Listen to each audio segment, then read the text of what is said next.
교회력을 따라 교회력을 따라 가는데 성서 일과에 해당되는 본문이 오늘 본문이에요. 그래서 시험에 대한 이야기를 우리 같이 나누려고 합니다. 제가 신학교 1학년 때였어요. 그때 채플이 끝나려고 하는 시간대였거든요. 화요일날, 목요일날 두 번의 채플이 있었는데 화요일날 채플이었던 것 같아요. 채플이 끝나려고 하는 순간 갑자기 선배님들이 막 올라오는 거예요. 그래서 앞뒷문을 다 막아버리는 거예요. 그래서 다 깜짝 놀라잖아요. 이게 무슨 일인가 하더니 갑자기 의자 있잖아요. 의자를 긴 의자였어요. 그거를 문을 다 막아버린 거야. 3층 복도까지 거의 뭐 납치 하이제킹 수준이었던 거지. 그러면서 지금부터 우리 학내 분규를 해결하기 위한 금식을 하자고 하는 거예요. 갑자기. 막 어디서 갖고 왔는지 은박 매트를 쫙 깔고요. 순간적으로 이게 놀래서 1학년들은 뭐지? 저희 학교는 또 다른 대학교처럼 뭐 수천 명, 수만 명 있는 학교가 아니라 다 합쳐봐야 한 1000명 되는 학교라 가능했던 것 같아요. 그리고 또 채플실에 한 500~600명 있었거든요. 그게 가능했던 것 같아요. 학교에서 아주 심각한 학내 분규가 있었기 때문에 선배들이 이거 해결해야 된다. 우리 금식하면서 하자. 막 이렇게 하면서 강요에 의한 금식을 시작을 했습니다. 약 3일 정도 했던 것 같은데 억지로 3일 금식을 하는데 그런데 저는요 하루 딱 버티니까요 너무 힘든 거예요. 그래서 이틀째 되는 날 몰래 빠져나왔어요. 그게 쥐구멍이라고 하잖아요. 쥐구멍이 있더라고요. 그래서 쥐구멍이 있었고 몰래 빠져나와서 음식을 좀 사 먹었던 기억이 있습니다. 그래서 음식 사 먹으면서 금식한다 그랬던 것 같아요. 저는 아무것도 모르고 있었으니까. 그런데 그 후에 목회를 준비하면서 기도원에서 7일 금식을 한 적이 있었어요. 근데 이상하게도 그때는 오히려 견딜만 했습니다. 배가 안 고팠던 것도 아니고 힘들지 않았던 것도 아닌데 그냥 그런 대로 버틸 수 있더라고요. 네. 근데 돌이켜 보니까 무슨 차이가 있었을까 이런 생각이 해보니까 이 첫 번째 금식은 상황에 이끌려 갔던 거구나. 강요라는 그 상황에 이끌려 가서 내가 참을 수 없었고 두 번째는 내가 목적을 붙들고 갔었구나 라는 생각이 들더라고요. 여러분 사람이 금식을 하게 되면 의학적으로 그렇대요. 일정 시간이 지나면 공복감이 둔해진다고 합니다. 왜냐하면 몸이 적응을 한다는 거예요. 그렇다고 음식물 안 들어가면 죽는 거지만 하여간 그렇다는 거예요. 그러나 힘든 것은요 사실은 배고픔 자체가 아니라 왜 내가 이것을 하고 있는가라는 질문이라는 거예요. 네. 목적이 분명하지 않으면 고통은요 견디기가 너무너무 힘듭니다. 정체성이 분명하지 않으면 시험은요 버티기가 어려워요. 예수님께서 광야에서 40일간 금식하셨잖아요. 우리는 그 시간을 생각하면 주님은 얼마나 힘드셨을까. 그것을 먼저 우리가 떠올리기 마련인데 사실은 마태복음은요 배고픔의 묘사보다는 시험에 대한 내용들이 기록되어져 있습니다. 왜 그렇죠? 광야의 핵심은 배고픔이 아니라 정체성, 아이덴티티가 중요하기 때문에 그렇습니다. 오늘 우리는 예수님의 시험을 통해서 시험이 무엇인지 함께 확인하는 시간을 좀 가지려고 하는데요. 자, 첫 번째, 왜 광야로 이끌려 가셨을까라는 거예요. 예수님은 요단강에서 세례를 받으시자마자 성령이 비둘기처럼 임하고 하늘이 열리면서 이는 내 사랑하는 아들이요 내 기뻐하는 자다 라고 음성이 들려왔잖아요. 근데 그 직후 마태복음은 장이 바뀌면서 이렇게 얘기합니다. 그때 예수께서 성령에 이끌리어 라고 했어요. 성령에 이끌리어 마귀에게 시험을 받으러 어디로 가서? 광야로 가서 라고 이야기하고 있어요. 예수님을 광야로 이끄시는 분은 누구라고요? 마귀예요? 아니죠. 성령께서 이끄셨다는 거예요. 그럼 왜 성령께서 예수님을 광야로 보내셨을까라는 질문을 좀 우리가 해봐야 되는 거 아니에요?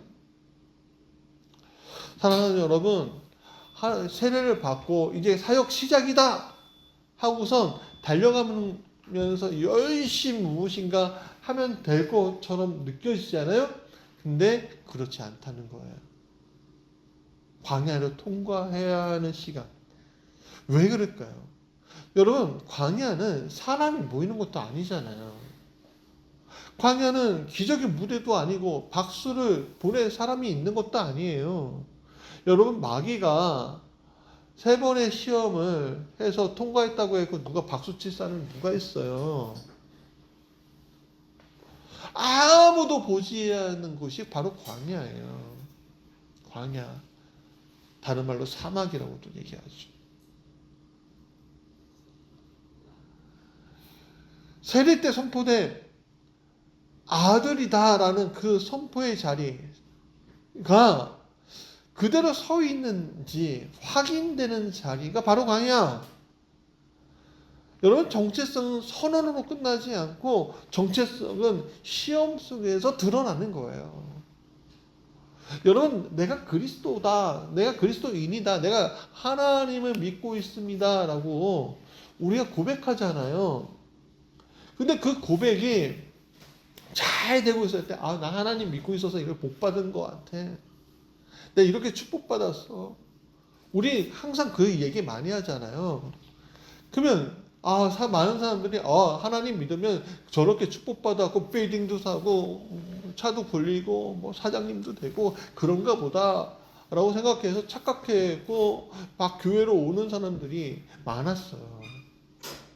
많았다고요. 지금도 그래요. 물질주의 성공주의로 살아가려고 하는 사람들 많잖아요.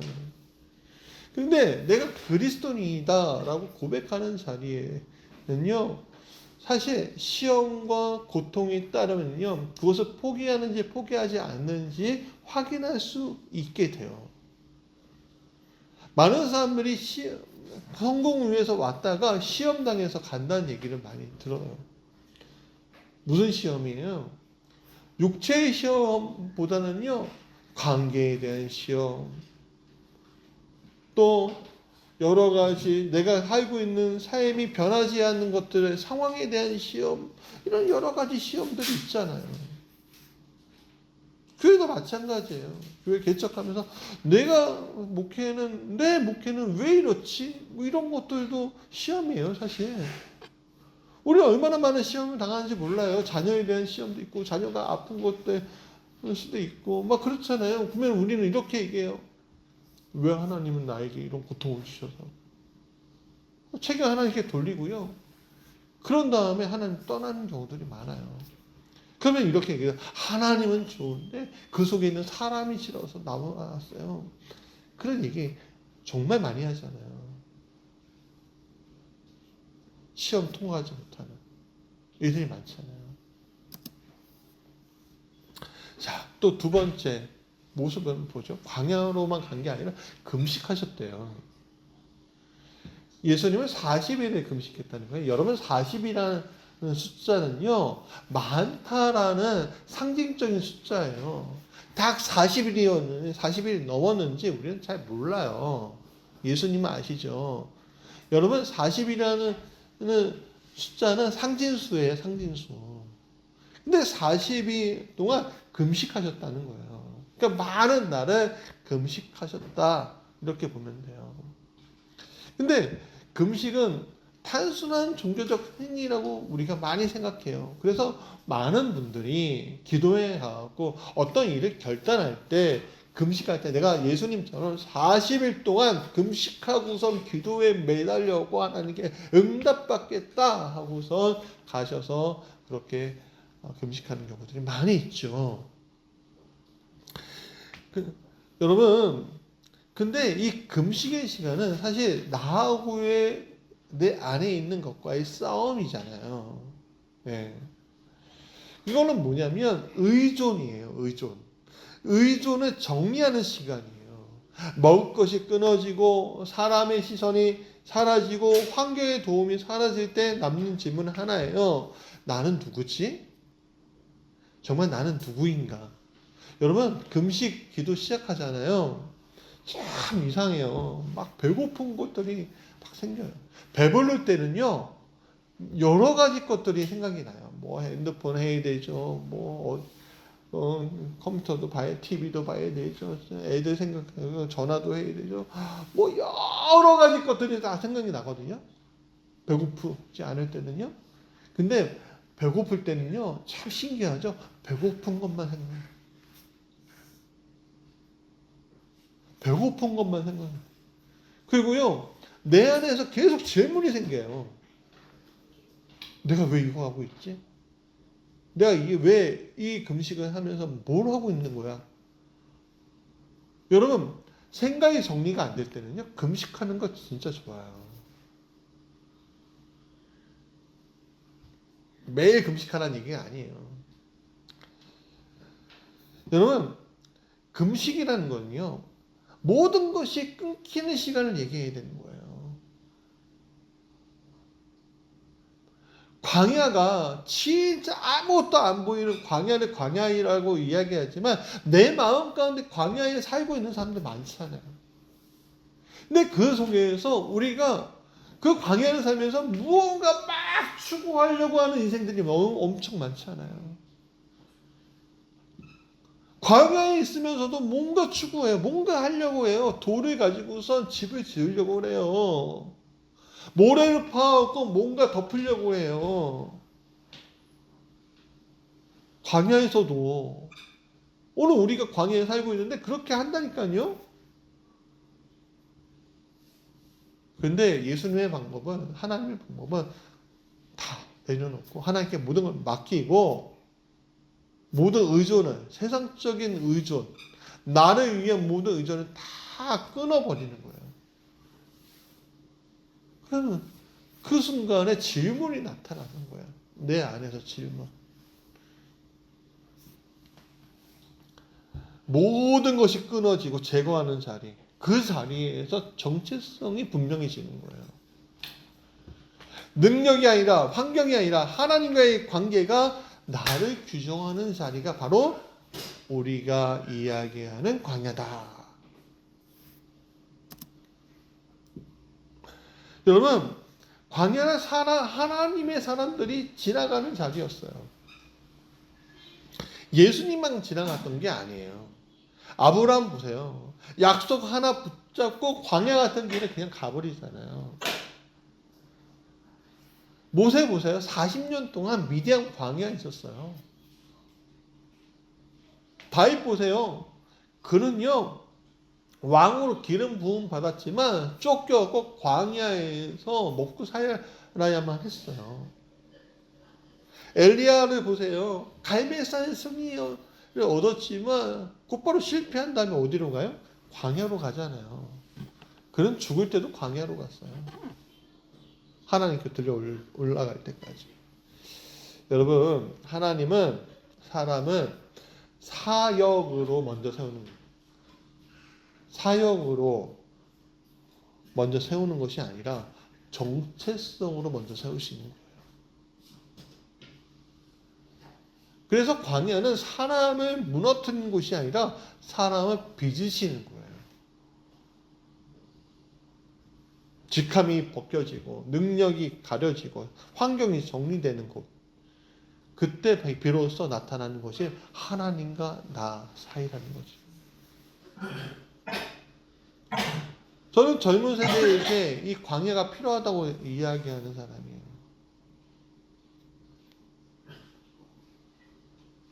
내가 누구냐라는 질문을 할 줄 아는 젊은이가 필요해요. 그래서 성령은 예수님을 광야로 이끄셨고 이 광야에서 예수님은 금식하셨어요. 즉 광야는 실패의 장소가 아니라 하나님과 만나는 정체성이 확인되는 자리다. 여러분 시험은 우리를 무너뜨리기 위해 오는 것이 아니라 내가 누구인지 드러나게 하기 위한 것이 바로 시험이라는 사실을 잊지 마세요. 그럼 광야에서 사탄은 무엇을 건드렸는가라는 질문을 우리가 할 수가 있죠. 뭘 건드렸죠?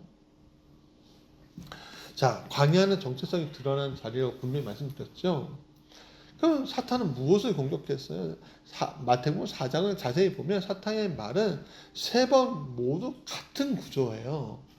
뭐라고 되냐면 보세요. 내가 하나님의 아들이거든 이라고 얘기해요.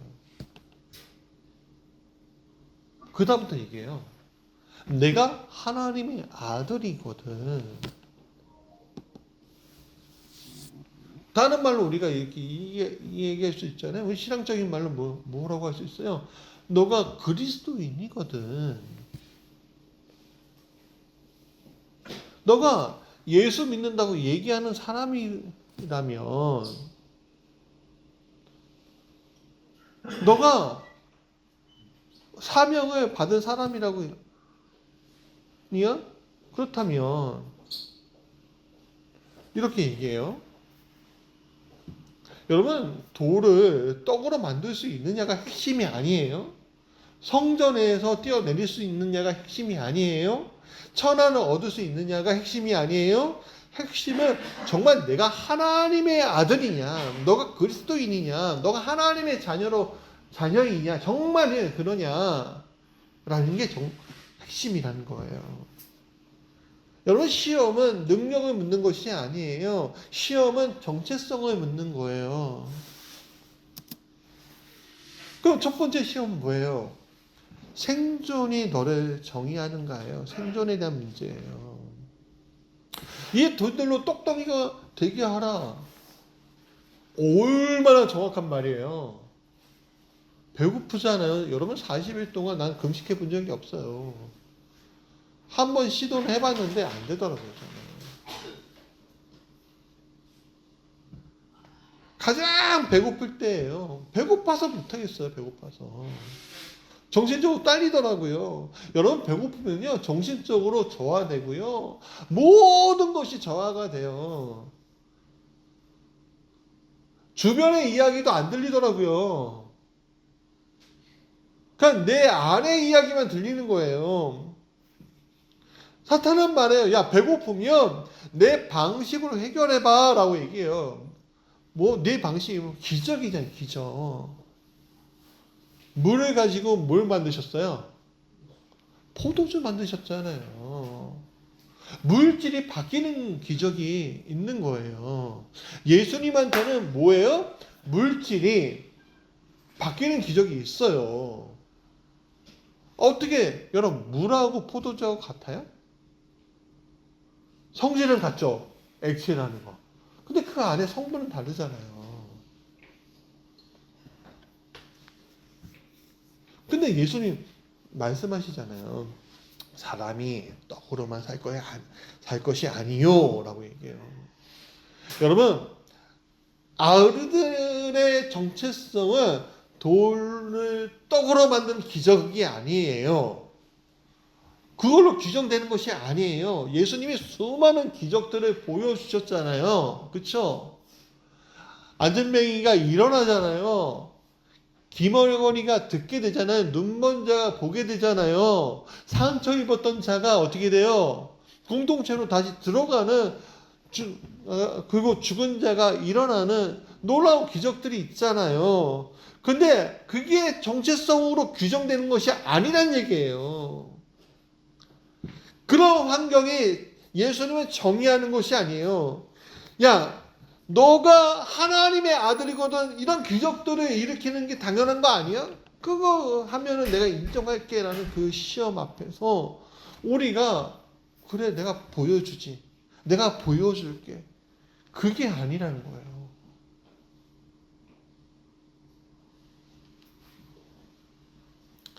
그럼 뭘 보여줘요? 보여줄 게 없는 거예요. 너의 형편이 내 정체성이냐? 너의 지금 어려운 게 너의 정체성이냐? 이렇게 물어보는 그런 시험 앞에 예수님 서 있는 거죠. 두 번째 시험은 증명하라는 거예요. 성전 꼭대기에서 뛰어내려라. 성전 꼭대기에서 뛰어내릴 때 누가 봐요? 수많은 유대인들이 그걸 바라볼 거 아니에요. 그러면 뛰어내릴 때 누가 그분을 죽지 않게 만들어요? 천사들이 죽지 않게끔 만들어줄 거 아니냐?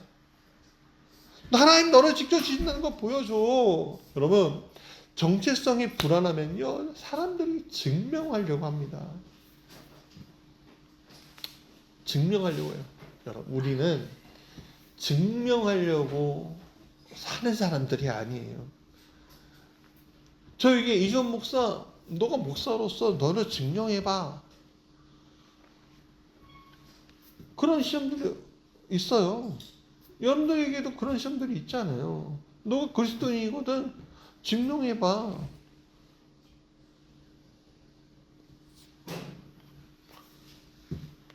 여러분 예수님은 말씀하셔요. 주 너희 하나님을 시험하지 말라. 아들은요 증명하는 게 아니에요. 아들이기 때문에. 이미 아들이잖아요. 시험은 묻습니다. 인정받지 못하면 내 정체성도 흔들리느냐 하는 거예요. 누군가의 인정을 통해서 내가 살아가야 돼요? 자녀들은 부모의 인정을 통해서 살아가는 존재이기도 하지만 부모가 없다고 해고 많은 사람들이 다 실패하고선 죽어요? 그렇지 않잖아요. 세 번째 시험은 성공이 너를 정의하느냐는 거예요. 내게 경배하면 이 모든 것을 줄게 그렇게 맡기는 얘기합니다. 십자가 없이 영광을 얻게 해주겠다. 고난 없이 왕이 되게 해주겠다. 근데 예수님 말씀하시죠. 주 너희 하나님을 경배하고 다만 그를 섬겨야 한다. 여러분 아들의 정체성은 결과로 만들어지는 것이 아니라 순종으로 드러난다라는 사실을 잊지 마십시오. 너의 성공이 내 존재를 증명해주고 있는 거 아니야? 라고 할 때 여러분 그게 뭐냐면 예수님의 능력이 아니라 예수님의 정체성을 팍 찌르는 거거든요. 여러분 생존 또 나를 증명하는 거 나를 성공시키는 거 오늘 우리의 시험도 다르지 않죠? 형편이 나를 흔들고 인정이 나를 흔들고 결과가 나를 흔들어요. 근데 그 모든 것들의 질문은 이거예요. 너가 누구야? 너가 누구야? 라는 거죠. 그럼 여러분 누구예요? 여러분 누구냐 이거예요. 여러분들. 여러분 나는 누구예요? 여기 앞에서 예배 이 자리 앞에서 난 누구인가? 그래서 우리가 봐야 돼. 그럼 예수님은 어떻게 적재성을 지키셨지?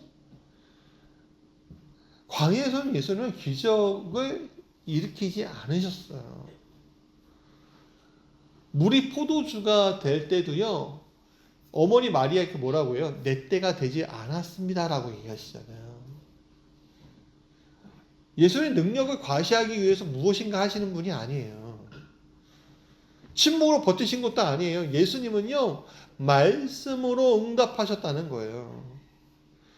세 번의 시험 모두가 뭐라고 되어 있어요? 거기에 예수님 응답할 때 뭐라고 되어 있어요? 기록되었을 때 어디에 기록되어졌다는 거예요? 성경에 말씀에 기록되었을 때 대답하잖아요. 이거 무슨 성경 구절 암송하라는 얘기가 아니에요. 네? 정체성을 말씀 위에 두겠다라는 거예요. 오늘 우리 그리스도인이라고 이야기하는 우리 모두에게 중요한 게 뭐예요? 내가 선한 마음을 가지고 이 세상을 살아갈 거야. 그거예요. 성경은요, 선한 마음으로 살라고 이야기하는 게 아니라 의로 살라고 했어요. 의. 성경 전체의 이야기는요, 의에 대한 이야기예요. 의. 많은 분들이 모르시더라. 착하게 살아가는 것이 아니라 의롭게 살아가는 자가 누구냐는 거예요.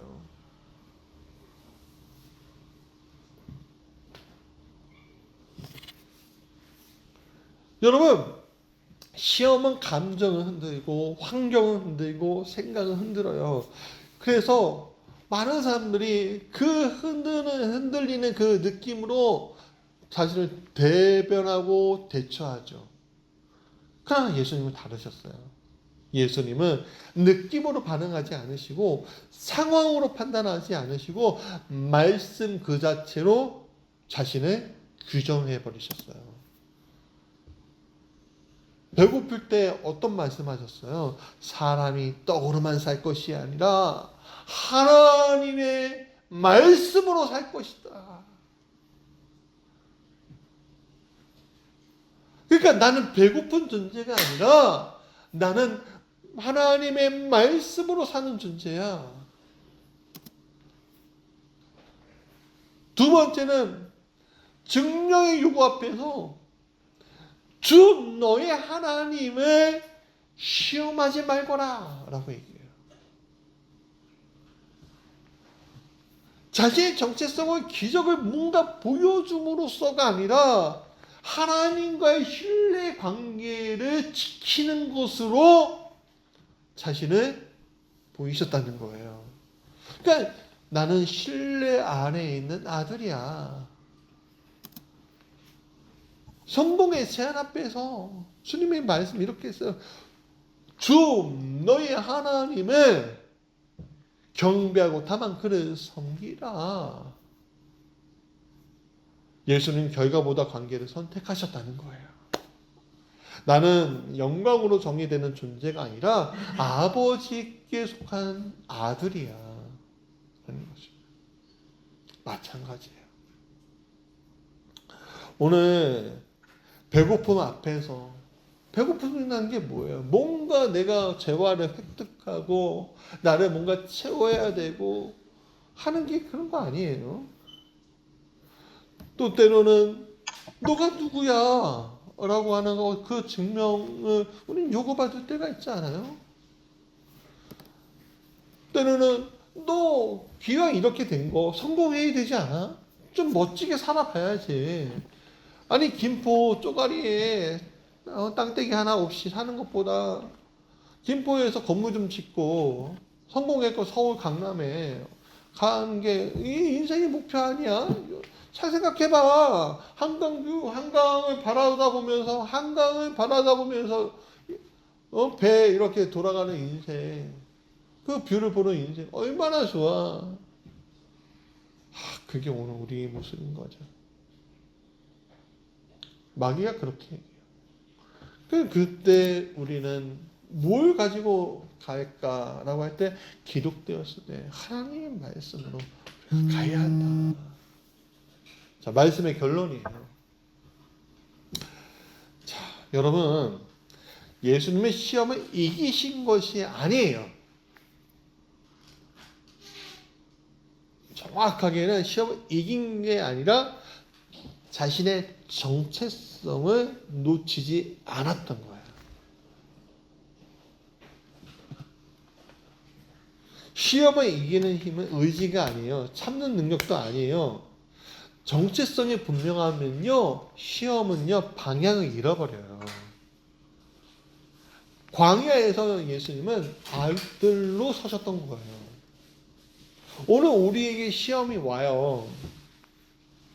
물질에 대한 시험 오겠죠. 사람들의 관계에 대한 시험도 올 거예요. 주변 관계뿐만 아니라 가정의 관계도 마찬가지죠. 자신의 능력에 대한 시험도 오겠죠. 너 어느 대학 갈 거야? 어느 기업 갈 거야? 부모로서는 답답해. 너 증명해봐, 증명해봐. 뭐 이렇게 얘기하는 경우도 있고.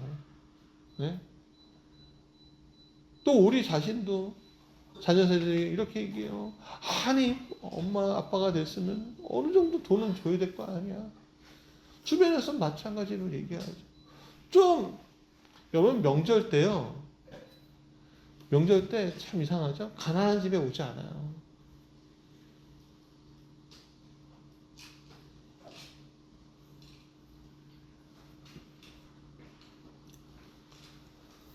콩고물이 좀 떨어지는 집에 가려고 하지.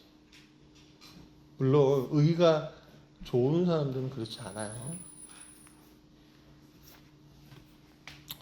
사랑하는 여러분, 우리의 광야에 있다는 것은 그 광야는요, 내가 아무것도 못하는 자리가 아니에요. 하나님과 관계를 세울 수 있는 좋은 자리예요. 사순절은 시험을 피하는 시간이 아닙니다. 광야를 통과하는 시간이에요. 우리는 묻게 됩니다. 형편이 나를 정의하냐? 사람의 인성을 나를 정의하냐? 결과가 나를 정의하냐? 아니면 말씀이 나를 정의하고 있냐? 사랑하는 여러분, 시험은 정체성을 확인하는 시간이에요. 사순절을 지나가면서 우리의 정체성이 뭐지? 여러분에게 제안 드리고 싶은 거는 특정한 시간대 아니면 고난 주간도 좋아요. 하루 한 끼 정도는, 아니면 하루 정도는, 아니면 이틀 정도는 금식을 하면서 나 자신을 좀 찾아가는, 하나님과의 관계를 회복하는 시간을 경험하시기 바랍니다.